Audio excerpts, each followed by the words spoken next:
My next guest, he's known for his iconic roles on screen and, of course, his formidable persona as the football hard man that he was, and a very talented footballer, which I think is often forgotten about. But that was a good aside there. Yeah. Very good. You just got that in, Ben. Did you Just squeezed it in. You're right, Nancy. Yeah. Do you want a hand, love? Do you want a hand? Do you need a little bit of Elbow Yes. grease. elbow grease? From love? you anytime. But did you ever imagine that the one and only Vinnie Jones would be starring in a musical? Yeah, he's swapping the screen for the stage to join the cast of Only Fools and Horses, the musical, and he joins us now to tell us more. Good morning, Vin. Morning, Benjamin. Now, look, we've known each other for a long time, and I know you can sing, and you did X Factor, of course, but this is quite a departure, going from sort of what we've seen you do more recently, so being in The Gentleman or doing the show about on Discovery, living on your country estate, to actually going into a musical itself. That's a big shift. Well, you know, I did the X Factor. Years ago, yeah. Which was great. Simon wanted me to do that and help me through that, and I thought that was good, but I was numb, obviously, when I did it. I don't remember too much about it. Yeah. And then I spoke to CJ Ranger, the director, and Phil McIntyre, long-time friends, and we went to Chelsea, and she said, "We got this idea about this musical, and we're going to do Fools and Horses," and I just thought it was a magnificent idea, but it was 6 or 7 years ago. Yeah. Right. And I went, great, you know, not for me. I don't really want a little walk-on, walk-off role. See how it goes. Anyway, it's open to rave reviews in the West End and everything else. You've been. He's been to see it. He said it was absolutely brilliant. Great night out.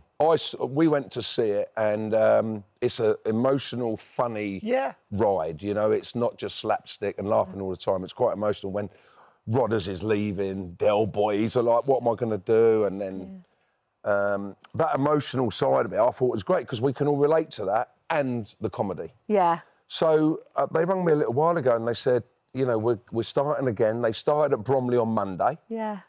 Blew the tiles off the roof in Bromley, the first opening night, and I said, I'll come on for Christmas. Yeah. And I'll do 17th of December for a couple of weeks, and then I'll go up to my birthday on the 5th of January. So And then that's it. Done and dusted. And then I got The Gentleman after that. So hold on, who do you play in Only Fools and Horses? Danny Driscoll. So who's he? Danny is the local scary geezer. He's the heavy. And he's the heavy. And he lends the money and things like that. And Del Boy, for the wedding, he borrows some money off Danny for Rodders' wedding. And Danny Driscoll was in the series. Was he in one or two episodes of the original series? He was in a couple, yeah. So, and he's got a little brother, Tony. So, like, the funny one, he goes, oh, hello, Danny, how are you doing? He goes, oh, I see this Del Boy. He goes, I see your brother ain't with you. And he goes, yeah, and he comes out from behind me. Like, perfect. So, Darryl, a lad called Darryl, he plays it brilliant. You're singing and dancing in this, Vin. They haven't told me I'm dancing. I've done a couple of rehearsals, Ben, so I don't know what they've told you. But, no, I will. I think it's one of them where, like, now I've got a bit of time to start rehearsing it and learning it. Yeah. But my hat's off to theatre people. I mean... It's hard work. 2 hours? I mean, at least we can... You know, I go in makeup sometimes and, you know, have I got any dialogue this morning? You know, what? Yeah, you have. And you do it in the makeup, you know what I mean? And if you get it wrong, away you go, you can redo it. But to see these people perform for 2 hours is amazing. When was the last time you did a performance live? Because the audience is there. That's your X Factor was live. It would have been that long ago. Well, the funny thing in X Factor as well, I kind of dropped myself in it, because if you get in the bottom two, you have to have another song. Sing off, yeah. And I was like, I ain't learning 2 songs. Are you joking? Really? So, you've got to have 2 songs, and I drove the vocal people mad and all that, because I was like, leave me out. Is that fair? Lovely fair. So anyway, when I ended up in the bottom 2, I think they did it on purpose.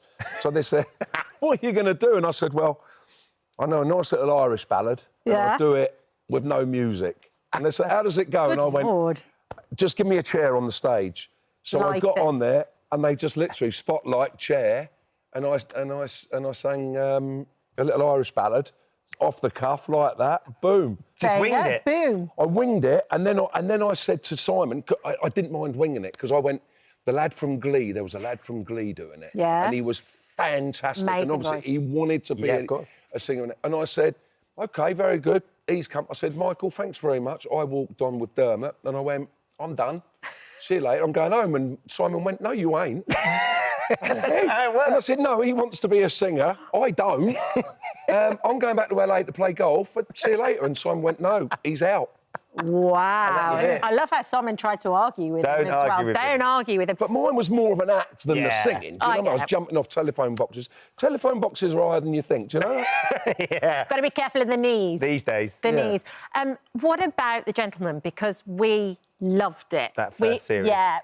Jolie Richardson came in here and we were saying, we haven't seen anything like it in ages. Well, what's happened, really, my life's gone right round full circle, 360, you know, with everything. And then I was actually at the farm and I was just having a little walk about the farm and he said, where are you? I said, oh, you know, I was looking at some road here at the time. And he went, I might have something for you. This is Guy, Richard. This is Guy. So I said, OK, good.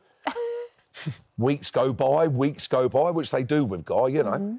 And I'm on the... What's he doing now then? He's doing Oakley's, he's doing this. No cool.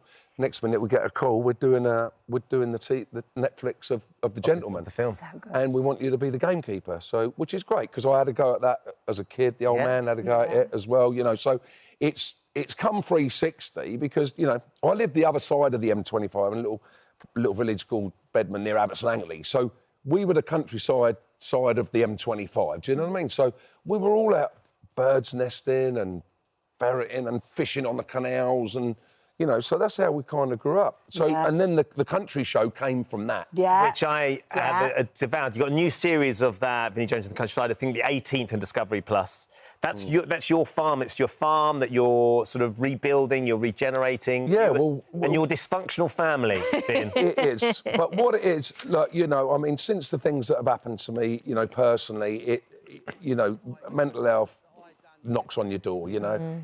And so I've kind of thrown myself into it to sort of say to lads, look, I'm not a psychologist on it, but I can tell you how I dealt with mine and how I'm still dealing with it. And the same with the alcoholism.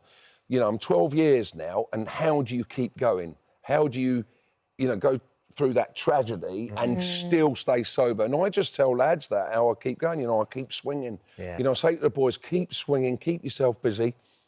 But what I've kind of learnt lately is sometimes you've got to stand back a little bit, you know, because you get exhausted. And if I haven't got something in the diary, like for tomorrow, I start panicking.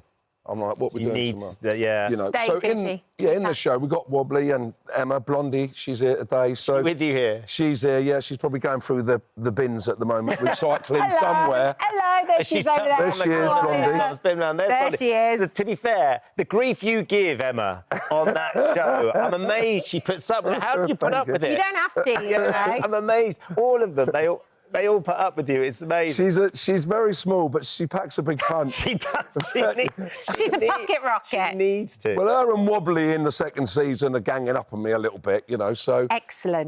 They've got to keep you in check. No, and this is great. We've just come to the end of that, so that will be coming out in November. That's the 18th. So we're absolutely full on now with Danny Driscoll and Fools and Horses. And when I say go around 360... I grew up with it. It's part of me. It's part of my footballing life. It's part of the crazy gang. And now here we are. I'm doing I'm back with my old mucker Guy. Yeah. And I did ring him as well, actually, when I got the offer. And I said, what do you think? Of the musical? Yeah, I'm doing a musical, West End musical. And he went, absolutely. Absolutely. Because, you know, he's a bit younger than me, but we grew up with madness and Look, there you are. Look at all of you. Look how young we are there. The troublemakers. Stevie Graham there as well. Troublemakers. Look at Brad. Did you take him to the dogs, actually, when he went Walthamstow, Did you really? Yeah. What did he think? Well, he rang me. I think he was staying at the door, and he rang me and he went, what are you doing? And I went, I'm going dogs. You know, must have been a Thursday night. Yeah. He went, what's that, at the stadium? You know, I said, yeah. He said, oh, do you think I can come on board out my head? I said, yeah. So his driver came on. I said, come round the back, because we had the owners and trainers bit, walk up the steps. And my table was right there in the corner. Yeah.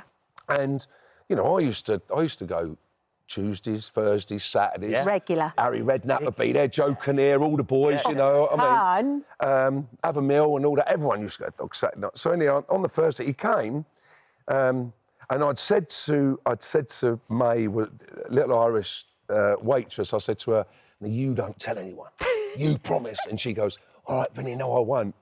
So he comes in, he slips in, and everyone's looking up, and they think it's a lookalike. Right, yeah. Oh, it's Vinnie, it's a lookalike, he's messing around. Yeah. Well, I think a little later on, May might have had a little whiskey or something and might have whispered to a couple of people that Brad Pitt was upstairs. And, yeah, all hell let loose. But, no, we had a great night and found him a great fella, you know, just one of the boys, you know. And he loved it, you know. And then, you know, in L.A., he lived up at Bronson, Sunset and Bronson. We used to go round and play cards at his house. Brilliant. And proper one of the chaps. Amazing memories, Vinnie. It's lovely. Great, but you were there. Yeah. When I had the Cadillac and all that. Stories all day. Jenny and I filmed with Vinnie in LA, and then he said, right, we're going to take you out tonight. And we went to Mr. Miyagi's to a karaoke night. And it was a karaoke night with Vinnie and a couple of his friends. But it's like, it was, all of the singers were amazing. And we'd had a couple of light ales. We were getting up there, started singing, didn't we? I think I'd done Bad Leroy Brown. So I've given it all that, and I think my mate Colsey, I think he got on, they pulled the plug on him, I think. Because he wasn't good enough. It's not karaoke like we have over here. No. Brilliant. No, they were like booing us and all that. Brilliant. Shut up. Well, do we have to carry on with the show, or can we just sit here for... We do have to, because there's plenty more to get through. I've got to get back to the farm. Fine, all right, we'll let you go. The tickets for Only Fools and Horses the musical are available right now. You're there from the 17th of December, so 2 weeks before Christmas and a week after I'm there. Yeah, the Apollo. Just before his birthday. 18th of November for the new series on Discovery Plus as well. Yeah. And then you start the new series, The Gentleman, filming in March, and try and get back to LA for a couple of months. Are you doing a Crazy Gang documentary for that as well? Is there going to be a Crazy Gang documentary? I've just done something for Netflix about me as a footballer and going through it all, and there's a lot of Crazy Gang stuff in there for Netflix. So I've been busy, mate. Been absolutely rocking on. But that's what I say. Keep swinging. All the lads out there, you know. Life is hard. Yeah. We are not saying it ain't, but, you know, keep swinging, boys. Vinnie, thanks for coming in. Thank you. Thank you for visiting our This Morning YouTube channel. We upload new content every day, so go ahead and hit that subscribe button so you don't miss out, and we'll see you in the morning.